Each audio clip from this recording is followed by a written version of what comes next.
7 মাৰ্চত ডুবাইত আন্তঃৰাষ্ট্ৰীয় লাইফষ্টাইল লাক্সাৰী ৱাৰ্ল্ডছ অনুষ্ঠিত হ'ব। তাত বিশ্বৰ বিভিন্ন ক্ষেত্ৰৰ 25জন ব্যক্তিক তেওঁলোকে নিমন্ত্ৰণ কৰিছে। তেওঁলোকে বিভিন্ন ক্ষেত্ৰত বহুদিন ধৰি কাম কৰি থকা ব্যক্তিবোৰক সন্মানিত কৰিব। তাৰ মাজত এজন মোকো তেওঁলোকে নিমন্ত্ৰণ কৰিছে। মই বহুদিন ধৰি অসমবাসীৰ আশীৰ্বাদত সাংস্কৃতিক জগতখনৰ লগত জড়িত হৈ আছিলোঁ, কিন্তু আজিলৈ আন্তঃৰাষ্ট্ৰীয় পৰ্যায়ত এনেকুৱা ধৰণৰ বঁটা পাবলৈ সক্ষম হোৱা নাছিলোঁ। এতিয়া পোনপ্ৰথমৰ বাবে ডুবাইত গৈ এনেকুৱা আন্তঃৰাষ্ট্ৰীয় বঁটা এটা পাবলৈ সক্ষম হোৱাৰ বাবে যথেষ্ট উৎফুল্লিত হৈ পৰিছোঁ আৰু তাৰ বাবে মই অসমবাসীক যথেষ্ট ধন্যবাদ দিছোঁ যে অসমবাসীৰ আশীৰ্বাদৰ কাৰণে মই আজি এই বঁটা পাবলৈ সক্ষম হৈছোঁ আৰু মই ইয়াৰ পৰা 5 তাৰিখে ডুবাইলৈ ৰাওনা হ'ম, 7 তাৰিখে বঁটাটো ল'বলৈ। 7 মাৰ্চত ডুবাইত আন্তঃৰাষ্ট্ৰীয় লাইফষ্টাইল লাক্সাৰী ৱাৰ্ল্ডছ অনুষ্ঠিত হ'ব। তাত বিশ্বৰ বিভিন্ন ক্ষেত্ৰৰ 25জন ব্যক্তিক তেওঁলোকে নিমন্ত্ৰণ কৰিছে। তেওঁলোকে বিভিন্ন ক্ষেত্ৰত বহুদিন ধৰি কাম কৰি থকা ব্যক্তিবোৰক সন্মানিত কৰিব। তাৰ মাজত এজন মোকো তেওঁলোকে নিমন্ত্ৰণ কৰিছে। মই বহুদিন ধৰি অসমবাসীৰ আশীৰ্বাদত সাংস্কৃতিক জগতখনৰ লগত জড়িত হৈ আছিলোঁ, কিন্তু আজিলৈ আন্তঃৰাষ্ট্ৰীয় পৰ্যায়ত এনেকুৱা ধৰণৰ বঁটা পাবলৈ সক্ষম হোৱা নাছিলোঁ।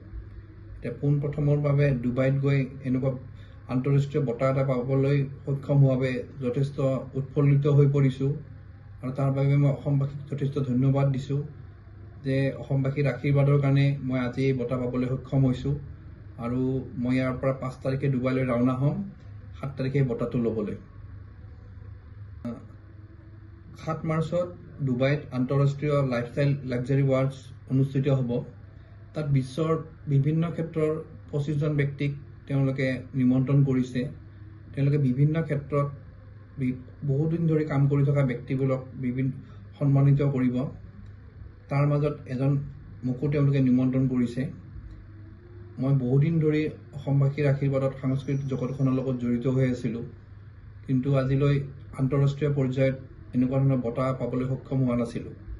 এতিয়া পোনপ্ৰথমৰ বাবে ডুবাইত গৈ এনেকুৱা আন্তঃৰাষ্ট্ৰীয় বঁটা এটা পাবলৈ সক্ষম হোৱাৰ বাবে যথেষ্ট উৎফুল্লিত হৈ পৰিছোঁ আৰু তাৰ বাবে মই অসমবাসীক যথেষ্ট ধন্যবাদ দিছোঁ যে অসমবাসীৰ আশীৰ্বাদৰ কাৰণে মই আজি এই বঁটা পাবলৈ সক্ষম হৈছোঁ আৰু মই ইয়াৰ পৰা 5 তাৰিখে ডুবাইলৈ ৰাওনা হ'ম, 7 তাৰিখে বঁটাটো ল'বলৈ। 7 মাৰ্চত ডুবাইত আন্তঃৰাষ্ট্ৰীয় লাইফষ্টাইল লাক্সাৰী ৱাৰ্ল্ডছ অনুষ্ঠিত হ'ব। তাত বিশ্বৰ বিভিন্ন ক্ষেত্ৰৰ 25জন ব্যক্তিক তেওঁলোকে নিমন্ত্ৰণ কৰিছে। তেওঁলোকে বিভিন্ন ক্ষেত্ৰত বহুদিন ধৰি কাম কৰি থকা ব্যক্তিবোৰক সন্মানিত কৰিব। তাৰ মাজত এজন মোকো তেওঁলোকে নিমন্ত্ৰণ কৰিছে। মই বহুদিন ধৰি অসমবাসীৰ আশীৰ্বাদত সাংস্কৃতিক জগতখনৰ লগত জড়িত হৈ আছিলোঁ, কিন্তু আজিলৈ আন্তঃৰাষ্ট্ৰীয় পৰ্যায়ত